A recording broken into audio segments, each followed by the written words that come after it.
Hi friends, how are you? And welcome to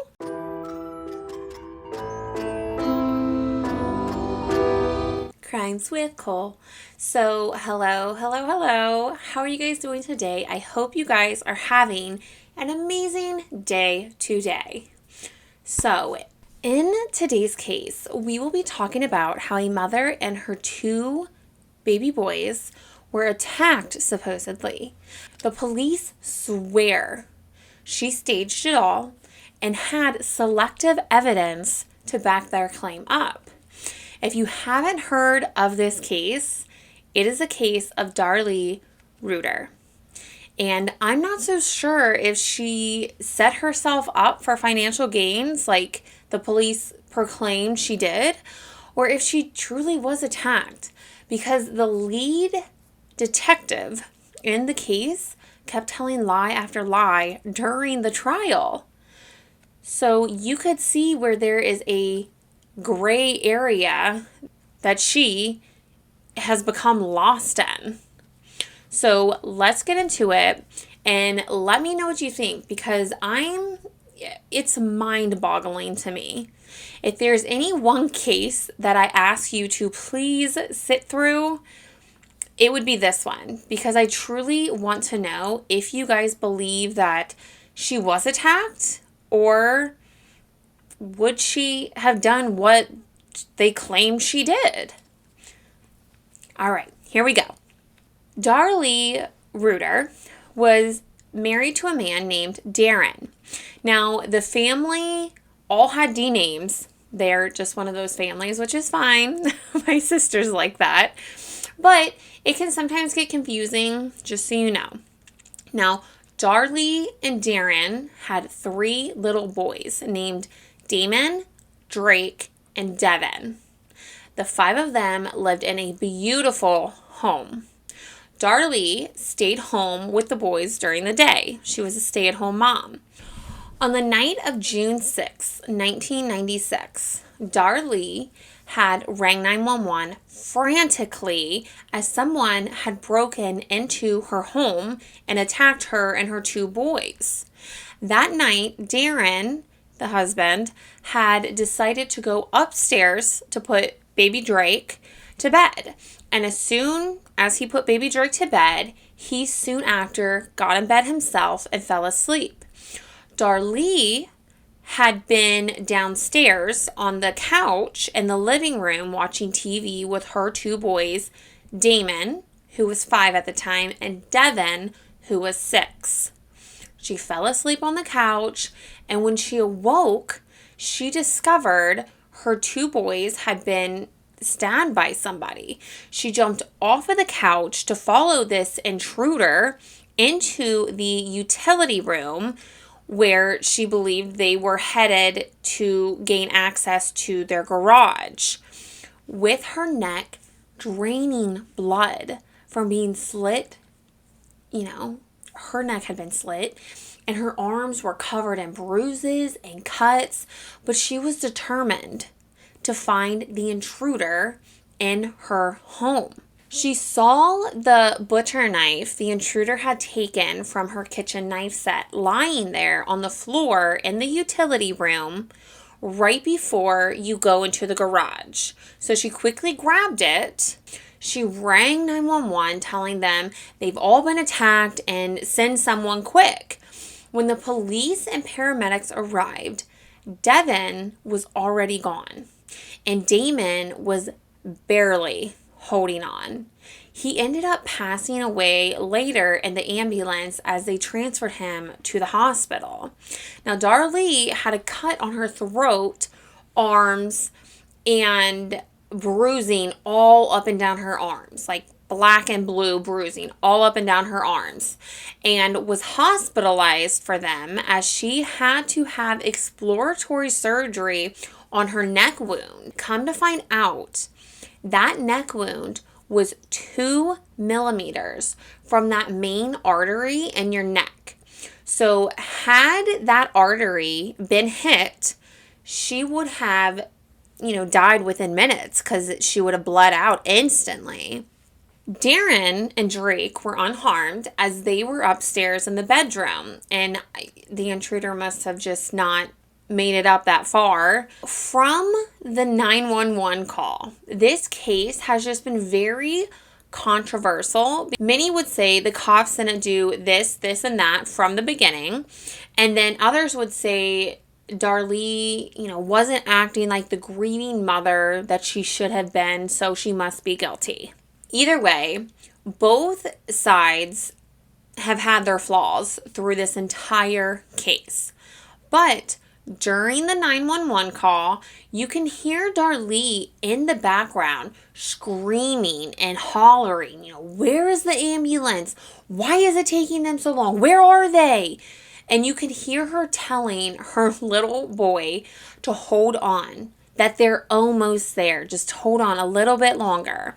But according to the lead detective on this case, Officer Waddell, during his testimony, he said that he basically had to tell Darlie to go help her son. But the reality of it is that he never said that. He told her that she needed to go sit down, which is very strange that you would say that.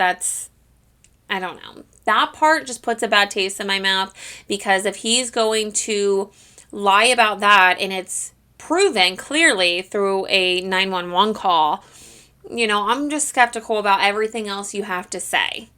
That's just me. The 911 call lasted 6 minutes.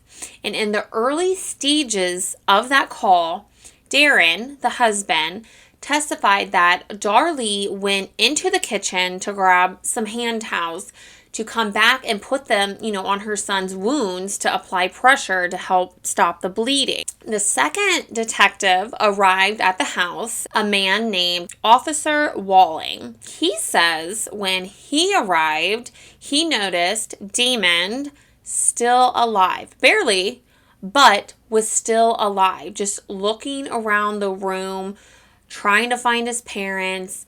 I mean, can you imagine this little boy? Oh my God, I just could not. God, he had to have been petrified. As an adult, you would be petrified in that situation, let alone a small child who can't find his mom and dad. The paramedics had to wait 2 minutes after arriving for the okay to go give this little boy medical treatment.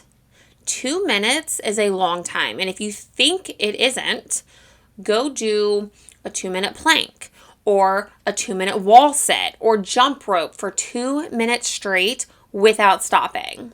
It doesn't seem like it's that long for a 5-year-old boy with multiple stab wounds bleeding out, and his mom and dad are not right by his side comforting him. It's a matter of life or death, I would think. He had to have been petrified, like I had said. Oh, God, I just... And truthfully, I wonder what the outcome would have been had the paramedics been able to just rush and go tend to him immediately, get him in the ambulance, and get him to the hospital. I don't know. It doesn't sit right with me that they had to wait for this little boy who is just, holding on for dear life, literally. But Darlie was sent to the hospital and had surgery performed, like I had said previously.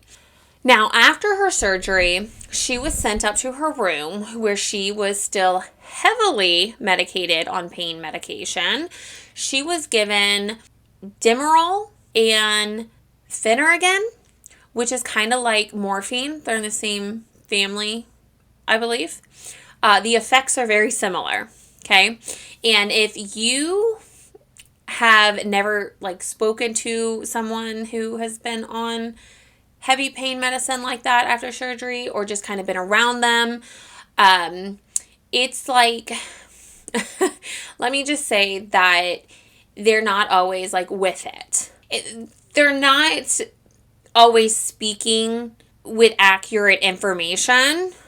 And they're in no means By no means are they in any shape to be speaking to someone such as a detective who wants to obtain legitimate, accurate details about anything, let alone a crime that had just happened to you and your sons. But the police department found nothing wrong with this. And in fact, they started questioning Darlie as soon as she woke up from surgery and was still on those heavy pain meds. On the 8th of June, so 2 days after the incident, Darlie was brought from the hospital to the funeral home by the police to get everything, aligned for the burial services. The burial officiant would testify that he had to wait for hours for Darlie and Darren to arrive because the police, once again, had to question Darlie. They took her to the police station before the funeral home and questioned her for hours, and then took her to the funeral home to proceed with what they had to set up there. Now, the burial officiant will go on to also say that he has been doing this for years and years, has seen quite a few cases where mothers have lost their children unexpectedly, and also what society considers appropriate grieving for a mother that has just lost her children. And he said that Darlie was appropriately grieving for what she had just experienced. So a few days later on, the 14th, the family held a prayer service over at the gravesite for the boys. Now, after this prayer service, the family decided to celebrate Devin's upcoming 7th birthday. He was so excited for this birthday party that he was going to get. And the family knew this, and they felt that, why not just throw him one still, even though he wasn't here physically to celebrate for it. We'll just celebrate it for him because he wanted it so bad. So Darlie's sister had brought the celly string, and the family celebrated by, just spraying the celly string and celebrating life for Devin. I'm sure, they would put Damon in the same category, but this was for Devin's birthday, and they're forcing a smile on their face and just trying to remember the boys and just embrace life. It's how some people will embrace life and they don't just embrace the death and the tragedy. They just wanted to do something to remember the boys by. Now later, this video of the celebration was admitted into trial, but only half of the video was admitted. Once the trial was over, the jury found out that only half of the video was admitted, and then they all of a sudden changed their minds about the guilty verdict. They weren't shown the part of the family grieving during the prayer service, but just them smiling, being happy, squirting celly string, for the celebration of Devin's birthday. But the state didn't think that this particular video would have such an impact on the jury. I think that they're full of themselves because they were trying to make Darlie out to be this cruel, heartless, cold-blooded killer, and that's exactly what they did. But anyhow, the officers on the scene had also found a sock outside down this alley that was 2 houses down from the family's home. And it ended up having blood on it from both Devin and Damon. Now, Darren, the husband, would later testify that the family kept in an old rag and sock bin in the garage. And the sock happened to be his old sock.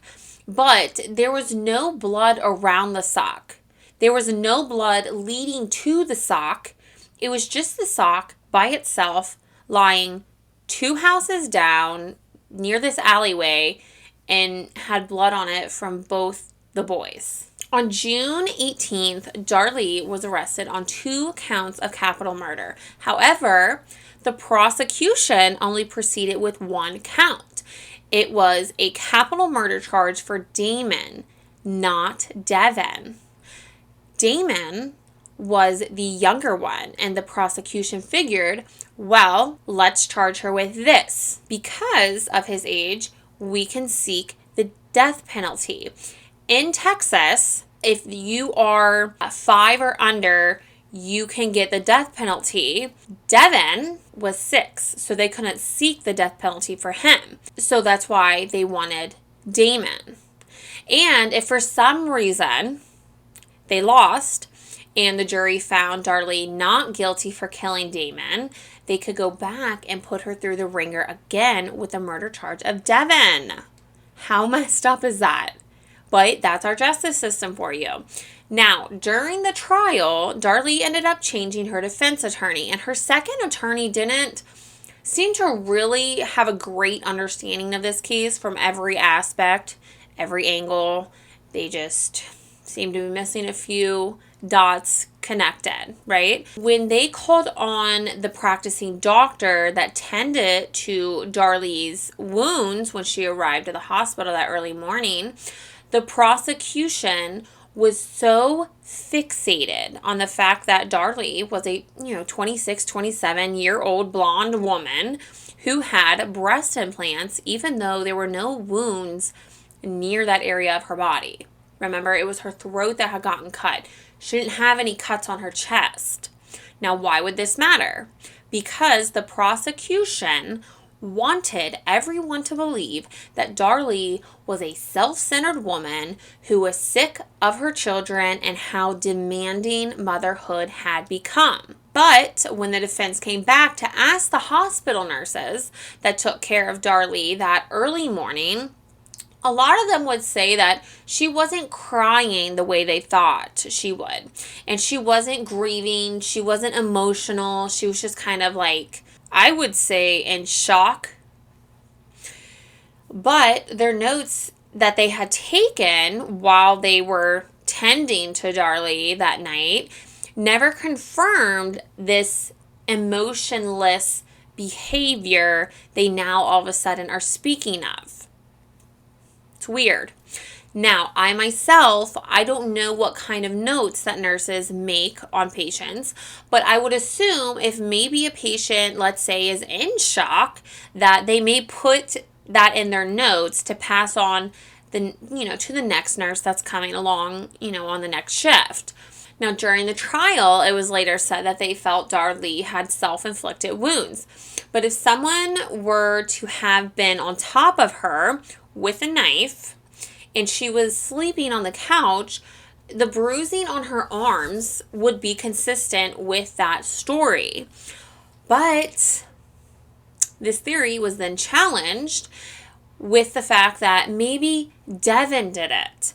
Maybe Devin had kicked and kicked her, causing the bruises, but a doctor would testify and say that, yeah, Devin could have done that, but he would have had to kick her for a really long time, and his wounds were too brutal and deep for him to be fighting that hard and long. He didn't have any self-defense wounds from what they could find. Devin did not. So his attack was instant, brutal, and the cuts were deep. So he didn't have it in him to be fighting back like they claimed he did. Now, forensic analysis showed inconsistency with Darlie's story, and I think this is where suspicion started forming around her. The blood splatters in the house were not consistent with what Darlie had claimed. She claimed she walked through the kitchen to the utility room to chase down this intruder. The blood droppings were more consistent with someone who would have been standing there, dripping blood onto the floor. Almost like she, stabbed her boys and then went to inflict wounds upon herself while standing in the kitchen. But back to the self-inflicted wounds, cutting, your own throat 2 millimeters from your artery it's not a self-inflicted wound. It's not even close. And if it is, I would like to know the percentage of people that have done that. It's risky. Way too risky, in my opinion.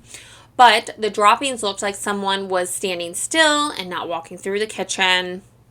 So, all along with the blood splatter on the back of her shirt, it would seem as though, she did the stabbing, and then when she came up, the blood, flung back and hit the back of her shirt. They also found fiberglass rods on the bread knife in the knife stand, which matched the fiberglass rods found on the screen in the garage, which was cut. What kind of robber breaks in and cares enough to put the knife back into the knife stand? No valuables were missing to support a robbery. In the 911 call, after reflecting back on it, seemed suspicious in itself. The 911 dispatcher had told Darlie not to touch anything, but Darlie had picked up the butcher knife in the utility room, remember? And then commented how she grabbed the knife and wonders if maybe prints can still be lifted from the knife. Which is a weird thought to be having when, your throat is cut, your babies are stabbed and bleeding out on the living room floor. I personally would be screaming for my husband myself, and I just would probably be losing it. But, Darlie was trying to track down and see the intruder if the intruder was still in the house. During the investigation at the house, while the police were taking their photos, they kept moving objects around. And it's not really quite clear why they were doing this, but they did. So they would take a picture of the couch with the lamp on the side table, let's say, and then turn around and take another picture from a different angle of the couch, but move the lamp. It was really strange. So you can see where there's kind of a gray area, because you have a detective that claiming he told her to go help her children, and then you have the 911 phone call to prove him wrong. But then you have forensic evidence that would lead you to think everything was staged. But then you have Darlie's neck injury and this sock with blood on it that was never tested. Ultimately, after everything was said and presented, they found Darlie guilty of murder of her 5-year-old son and sentenced her on February 4th, 1997 to death row. Now, in 2001, she appealed her conviction only to have it upheld in 2003, but her attorney wanted DNA testing done because this case lacked in that department, if you ask me. The DNA testing has still yet to be done. Darlie still claims she is innocent to this day and has yet to be executed. What do you guys think? I don't know if she did it or not. Who slits their own throat? 2 millimeters from that main artery, and the bruising and the cuts on her arm, and then how the police were quick to question her on the pain meds, and none of the nurses had any notes to back up any of their claims that she was some emotionless, non-grieving mother. Maybe, just maybe, she was, on pain meds and just numb to it all. That's a lot to take in. Even if you're not on pain meds, that is a lot to take in. 2 of your babies have just been stabbed. You just got out of surgery and wake up and here police are asking you if you did it. I don't know, you guys. You'll have to let me know what you think, because I don't know if she did it. And why hasn't the DNA been tested yet? But let me know what you guys think. And until next time, please remember to be safe, and I will see you then. Bye.